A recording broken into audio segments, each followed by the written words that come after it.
अस्सलाम वालेकुम। आज मैं आपके साथ रस मलाई बनाने की बहुत ही इजी रेसिपी शेयर कर रही हूँ। अगर आप इसको मेरे वाले मेथड से बनाएंगे और जो टिप्स और ट्रिक्स मैं आपको बताने वाली हूँ आप उनको फॉलो करेंगे तो आपकी रस मलाई कभी भी ख़राब नहीं होगी, चाहे आप इसको फ़र्स्ट टाइम ही क्यों ना बना रहे हो।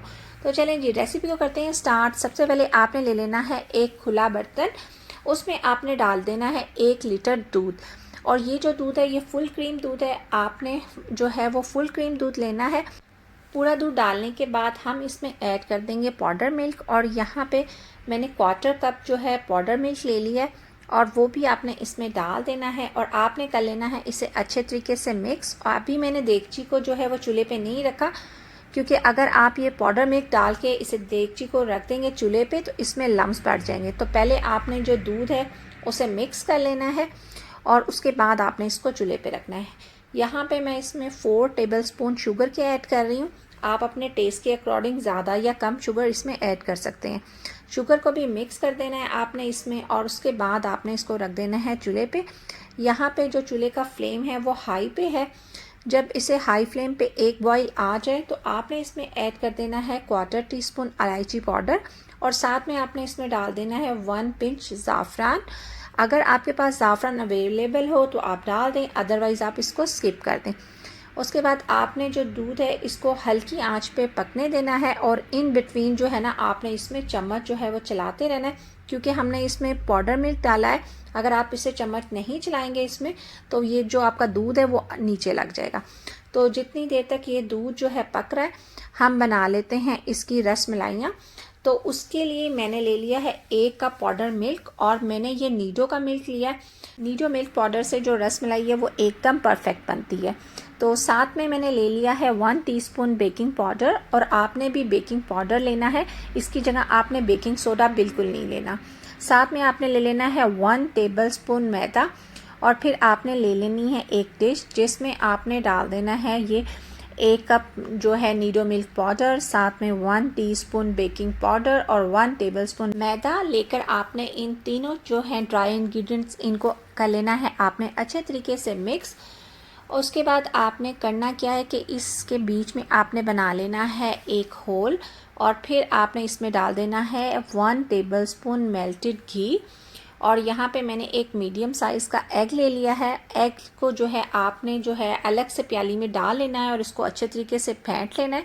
उसके बाद आपने जो है इसे शामिल करना है ड्राई इंग्रेडिएंट्स के अंदर।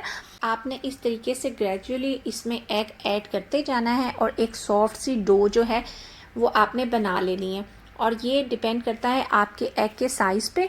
अगर आपको लगे कि एग का साइज़ जो है वो छोटा है और आपकी जो डो है वो आपको हार्ड लग रही है तो आप इसमें 1 टेबलस्पून मिल्क डाल के तो इसको एडजस्ट कर लें।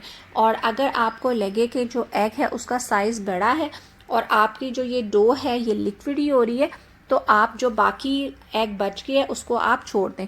जैसे मेरे पास यहाँ पे 1 टीस्पून के बराबर एग बच गया था, मैंने इसको इसमें नहीं शामिल किया।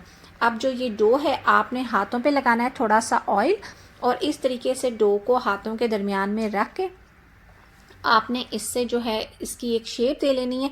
आपको जो भी शेप पसंद है आप इस तरीके से उसकी शेप दे लें और इस तरीके से आप जो है अपनी सारी रसमलाइयाँ बना के रेडी कर लें। और जब आप ये रसमलाई बना लें इस तरीके से तो आपने इसको बिल्कुल भी रेस्ट नहीं देना, आपने इसको डायरेक्ट जो है वो दूध के अंदर शामिल कर देना है। और दूसरी बात ये कि जब आप इसे दूध में शामिल करें तो उस वक़्त आपका जो फ्लेम है वो मीडियम टू हाई होना चाहिए। आपने जो ये रस मलाई है ये लो फ्लेम पे आपने दूध के अंदर बिल्कुल भी ऐड नहीं करनी, नहीं तो आपकी जो रस मलाई है उसमें गुठली बन जाएगी। और यहाँ पे आप देखें रस मलाई जब मैंने इसमें डाल दी है तो साथ ही इसने जो है ना फूलना स्टार्ट कर दिया है। आपने इसमें चम्मच किसी सूरत भी नहीं चलाना, आपने जस्ट इसके दोनों हैंडल से पकड़ के अगर आप इसको हिलाना चाहते हैं तो आप इस तरीके से हिलाएंगे जिस तरीके से मैंने हिलाया। जब आप रसमलाई को दूध में डालते हैं तो 1 मिनट के अंदर जो है रसमलाई वो फूलना स्टार्ट हो जाती है। तो जब आप देखें कि जो रसमलाई है वो साइज़ में डबल हो गई है उसके बाद आपने जस्ट इसको 8 मिनट के लिए कुक करना है।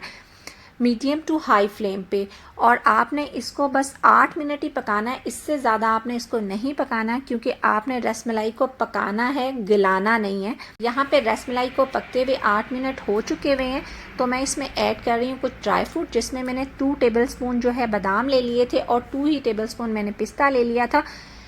अगर आप ये जो ड्राई फ्रूट है इसको स्टार्टिंग में ऐड कर देते हैं तो ये भी रसमलाई को डिस्टर्ब करता है, तो बेटर है कि आप इसको एंड में ऐड करें। और यहाँ पे मैंने फ्लेम को कर दिया है ऑफ और इसको कवर करके थोड़ी देर के लिए रख दिया है, ताकि ये रूम टेम्परेचर पे आ जाए। और जब ये मैंने 30 मिनट के बाद ये जो मैंने लिड उठाया है रसमलाई का, तो आप देखें ये कितनी सेटल हो चुकी हुई है।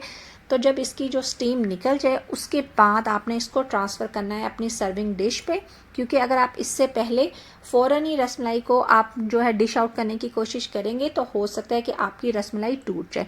पहले आपने सारी मलाइयाँ जो हैं वो डाल लेनी है डिश में, और उसके बाद जो ये रस है वो आपने इसके अंदर ऐड कर देना है। और उसके बाद आप अगर चाहें तो इस पे जो है मज़ीद ड्राई फ्रूट डाल सकते हैं, और अगर आपको ज़्यादा ड्राई फ्रूट नहीं पसंद तो आप इसको एज़ इट इज़ भी सर्व कर सकते हैं।